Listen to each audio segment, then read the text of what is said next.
शंकर बासु गिरिजा बासु जी की पहली औलाद। बड़े सपनों से पाल पोस के शहर पढ़ने को भेजा था उन्होंने। जब से शंकर शहर आया तब से वो बहुत बदल गया।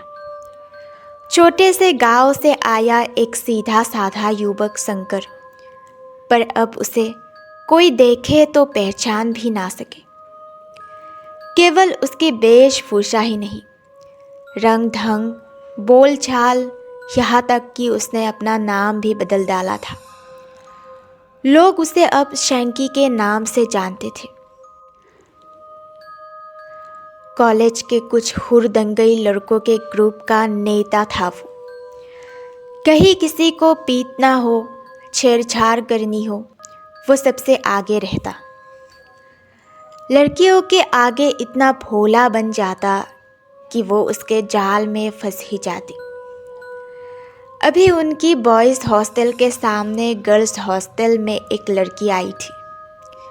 पिया नाम था उसका। उसके दोस्तों ने शैंकी को चुनौती दी कि इसे पता के दिखा तो जाने। पहले पहल में शैंकी ने ध्यान नहीं दिया। फिर एक दिन उसने पिया की फ़ोटो देखी। कितनी खूबसूरत लड़की थी। कमर तक लहराते रेशमी सिल्की बाल, बड़े बड़े कचरारे नैन। वो अब लोग उसे देखता ही रह गया। अब तो उसके मन में भी इच्छा जाग गई कि इस लड़की से तो दोस्ती करनी ही पड़ेगी, जिसे देखते ही पहली नज़र में उससे प्यार हो गया था उसे। शैंकी सुबह शाम गर्ल्स हॉस्टल के चक्कर लगाता, पर पिया को साक्षात अभी तक नहीं देख पाया था। फिर किसी दोस्त ने बताया कि वो सामने वाले प्रियदर्शिनी पार्क में सुबह शाम जॉगिंग के लिए जाती है। शैंकी को उससे मिलने की बहुत बेताबी थी। वो सुबह ही वहाँ पहुँच गया। जैसे तस्वीर में थी उससे कहीं ज़्यादा खूबसूरत थी वो। शैंकी उसके आसपास मंडराता रहा, पर उसने आंख उठा के भी उसे नहीं देखा। बहुत परेशान हो उठा वो। ये कैसी लड़की है? शायद पहली है जो उसके जाल में फंसने से बच रही थी। इसने तो आंख उठा के भी मुझे नहीं देखा। ऐसे कैसे? इस बात से शैंकी के अहम को बहुत चोट पहुंची। वो अब चिड़चिड़ाने लगा था। बात बात में खूंखार हो उठता। चाह के भी पिया की बेरुखी उसे सहन ना होती।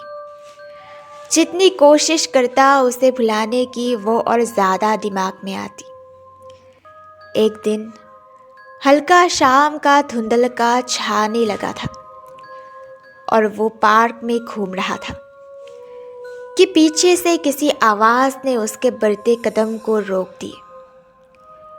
एक सुरीली मीठी सी आवाज़ उसे पुकार रही थी, हेलो शैंकी। वो पीछे मुड़ के देखने ही वाला था कि एक आवाज़ आई, पीछे मुड़ के मत देखना कभी। मैं वही हूँ जिसको बहुत दिनों से तुम पाना चाह रहे थे। वो बोला, पिया हो तुम?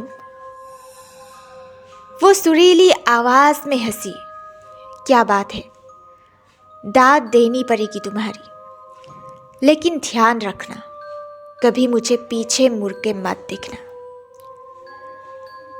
तो आप मेरे सामने आ जाइए, शैंकी ने अनुनय की। पिया बोली, नहीं, ऐसा नहीं हो सकता। क्या मैं इसका कारण जान सकता हूँ? शैंकी ने दबे स्वर में बोला। इतना बोलने वाले मुझे पसंद नहीं। पीछे से आवाज़ का सुरीलापन कम होता जा रहा था। मैंने पीछे देखने को मना किया ना, बार बार चेतावनी नहीं दूंगी। अचानक शैंकी को कोई मजबूत हाथ अपनी गर्दन पर महसूस हुई। छोड़ो। वो गिड़गिड़ा उठा। हाथों की पकड़ धीमी हो गई। शैंकी बहुत डर गया। वो गहरी गहरी सांस लेता आगे बढ़ने लगा। थोड़ी दूर जाने पर उसे लगा कि अब उसके साथ शायद कोई नहीं था, लेकिन पीछे देखने को मना था, इसलिए वो सीधा कमरे पर जाकर बिस्तर पर औंधा गिर गया। उस दिन शैंकी बहुत डर गया था। कुछ दिन वो पार्क नहीं गया। मन में आकुलाहट थी कि ये पिया ही थी या कोई और, लेकिन आज हिम्मत बटोर फिर वही चल दिया। पार्क में आज पिया दिखाई नहीं दी। वो निराश भी था और रिलैक्स भी। चलो जान छूटी। अभी सोच ही रहा था कि पीछे से चिरपरिचित आवाज़ आई। आज बहुत दिन बाद आई। तबीयत ठीक तो है तुम्हारी? वो बोली। शाबाश, पीछे नहीं देखना, समझदार हो गए हो। बीमार था, शैंकी कांपती आवाज में बोला। अरे डरो मत, मैं इतनी भी बुरी नहीं। चलो आज तुम्हें अपनी शक्ल दिखाती हूँ। अपनी नाक के सीधे में चलते रहो। जब मैं कहूँगी तब रुक जाना बस। शैंकी वैसे ही चलता रहा। सामने एक झील थी। वो आगे, आवाज पीछे। थोड़ी देर में झील के पानी में एक छवि उभरी। एक सुंदर लड़की थी। वो पिया जैसी ही दिख रही थी। शैंकी गौर से उसे देखता रहा। अचानक उसकी निगाह उसके पैरों तक पहुंची और वो चक्कर खा के गिरने ही वाला था। उस लड़की के पैर उल्टे थे। तो क्या ये लड़की नहीं, चुड़ैल है कोई? हे भगवान, ये मैं किसके चक्कर में पड़ गया? शैंकी पत्ते की तरह शिहर उठा। क्या सोच रही हो शैंकी? वो हंसते हुए बोली। कुछ नहीं जी। वो हकलाया। अब लौट चले। अरे इतनी जल्दी? अभी तो मिली ही है। शक्ल अच्छी नहीं लगी क्या मेरी? वो बोली। नहीं नहीं, शैंकी ने कहा। तो वो ठहाका लगा के हंसने लगी। शैंकी अब बुरी तरह उसके जाल में फंस चुका था। उसे समझ नहीं आ रहा था कि क्या करे। शैंकी अब बीमार डरा हुआ रहने लगा। उसके दोस्त परेशान कि आजकल इसे क्या हो रहा है। एक दिन सोते हुए वो कुछ बड़बड़ा रहा था और उसके प्रिय दोस्त ने सुना। वो रोते हुए पिया से खुद को छोड़ने की गुहार लगा रहा था। उसने अगले ही दिन शैंकी के पिताजी को टेलीफोन पर सूचित किया कि शैंकी किसी आत्मा के चक्कर में फंस गया है। आप उसे आकर संभालें। अगले हफ्ते अपने पिता को अचानक आया देखकर शैंकी को बहुत सुखद आश्चर्य हुआ। वो उनसे लिपट के फूट फूट के रोने लगा। उसने कहा, पिताजी मुझे बचा लो, आइंदा कोई गलत काम नहीं करूँगा।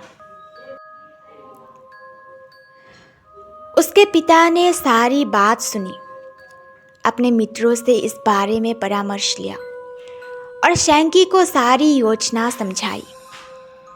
योजना अनुसार शैंकी सुबह जल्दी ही पार्क पहुंच गया। थोड़ी देर में वो आवाज़ आई और वो लड़की उससे बातें करने लगी। आज फिर उसने शैंकी को सीधे अपने बताए रास्ते पर चलने को कहा। शैंकी चुपचाप चलता रहा। वो दोनों एक वीरान खंडहर तक पहुंच गया। हवा की सनसनाहट, सूखे पत्तों की चिरचिराहट उस जगह को डरावना बना रहा था। कुछ चमगादड़ उड़कर शैंकी के कान के पास से तीर की तरह निकले। वो डर गया। वो लड़की उसे उस वीराने में लाकर पटकने वाली थी कि शैंकी फुर्ती से पीछे मुड़ा और असावधानी में वो लड़की उसे कुछ ना कह पाई। मामला समझ आते ही वो गुर्राई, तुम पीछे कैसे मुड़े? मैं तुम्हारा खून पी जाऊंगी। इतने में ही उस चुड़ैल को 4-5 तांत्रिकों ने घेर लिया। इस अप्रत्याशित हमले के लिए वो तैयार नहीं थी। उन तांत्रिकों ने कुछ मंत्र पढ़ना शुरू किया। तभी वो चुड़ैल चिल्ला चिल्ला कर रोने लगी। वो रोती हुई कहने लगी, मैं चली जाऊंगी, मुझे छोड़ दो, अब मैं किसी को परेशान नहीं करूंगी। देखते ही देखते उन तांत्रिकों ने उसे कैद कर ली। शैंकी ने अब तौबा कर ली थी कि पढ़ने आया था शहर, अब बस पढ़ूंगा, बाकी फने खान नहीं बनना मुझे। शैंकी को अपना सबक अच्छे से मिल गया और अभी वो कॉलेज का टॉपर बन चुका है।